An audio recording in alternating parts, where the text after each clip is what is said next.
हमारे साथ बातचीत करेंगे बीजेपी के राष्ट्रीय प्रवक्ता अजय आलोक जी। सर, आज महागठबंधन जो है वो वोटर लिस्ट रिवीजन को लेकर के खिलाफ में जो है बिहार में प्रदर्शन मार्च कर रहा है, बिहार बंद बुला रहा है। अराजकता का मार्च है। अब मार्च कहाँ है? कार्यकर्ता चल रहे हैं सामने, आप देखिए। नेता मार्च नहीं कर रहे हैं, नेता गाड़ी पे सवार है। शर्म नहीं आती है? मार्च कर लेते। राहुल गांधी तो फिट आदमी है, लेकिन साथ में कुछ मोटे मोटे लोग चल रहे हैं और 39 डिग्री टेम्परेचर है, ह्यूमिडिटी ज़्यादा है, पैदल चलने में दिक्कत हो जाएगा, गमछा भी रखे हुए हैं। तो जनता को उल्लू बनाना है, कार्यकर्ताओं को परेशान करना है और अराजकता फैलानी है पूरे बिहार में। और ये कोशिश आज की नहीं है, ये बिहार में समेत पूरे देश में पिछले 6 महीने से यही कोशिश की जा रही है कि किसी तरह से अव्यवस्था फैलाओ, अराजकता फैलाओ, लोगों में अविश्वास पैदा करो, सरकार के खिलाफ रोष पैदा करो। एब्सोल्यूट नेगेटिव पॉलिटिक्स और कुछ नहीं। संविधान दिखा रहे हैं भाषण देते हुए राहुल गांधी, ऐसे ऐसे। संविधान की इतनी इज्जत है तो याद रखना चाहिए था कि कल सुप्रीम कोर्ट में सुनवाई है भाई साहब, एक दिन रुक जाते। लेकिन कोर्ट में तो अंजाम पता है क्या होगा।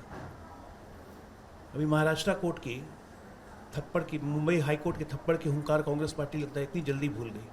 फिर से बोल रहे हैं कि महाराष्ट्र में 1 करोड़ वोट ऐड कर दिया, यहाँ बोल रहे हैं कि वोट काट दिया। भाई तय कर लो कि चुनाव को करना क्या है।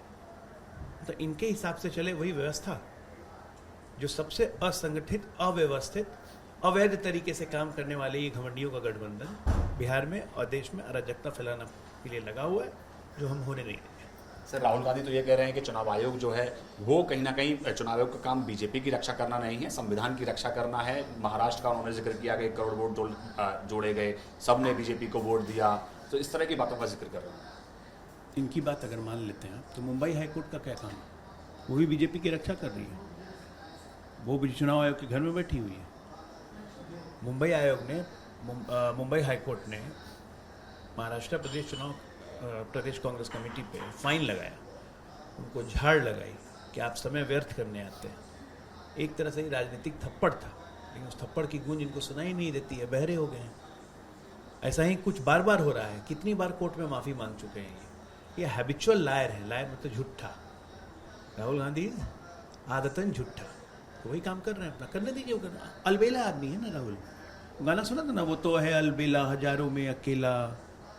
तो ये है, ये तो है अलबेला हजारों में अकेला। अपना ही थॉट प्रोसेस है भाई, अपना ही दिमाग के ऐसी सी गोटी आपको ला के देंगे कि आपके बल्ब जल जाएंगे कि ये कहाँ से आया। सर, तेजस्वी यादव भी है, लगातार चुनाव आयोग पर हमला कर रहे हैं, कह रहे हैं कि चुनाव आयोग कहीं ना कहीं बीजेपी के इशारे पे काम कर रहा है, बहुत सारे मतदाताओं को बाहर निकालने की अच्छा, एक बात बताइए, आप जो लगातार चुनाव हार रहे होंगे तो वो क्या कहेंगे चुनाव आयोग को? हम चुनाव आयोग की पैरवी करने वाले चुनाव आयोग के वकील नहीं बैठे हुए। चुनाव हमने भी हारा है। 2015 में बीजेपी हार गई थी, हमारे 2024 में 240 सीट आ गए। चुनाव हारने के बाद लगातार चुनाव आयोग को गाली देना साफ दिखाता है कि संवैधानिक संस्थाओं में और इस देश की व्यवस्थाओं में इन लोगों का भरोसा नहीं है। होगा भी कैसे? आदतन क्रिमिनल है ये परिवार। एक ऐसा परिवार, अगर जीके का क्वेश्चन पूछा जाए कि 2 परिवार ऐसे बताइए जिसमें सारे प्राणी बेल पे हैं, पहला परिवार गांधी परिवार, दूसरा परिवार लालू परिवार, इसमें जीके का क्वेश्चन है। तो जो आदतन क्रिमिनल होगा तो वो पुलिस को अच्छा बोलेगा क्या?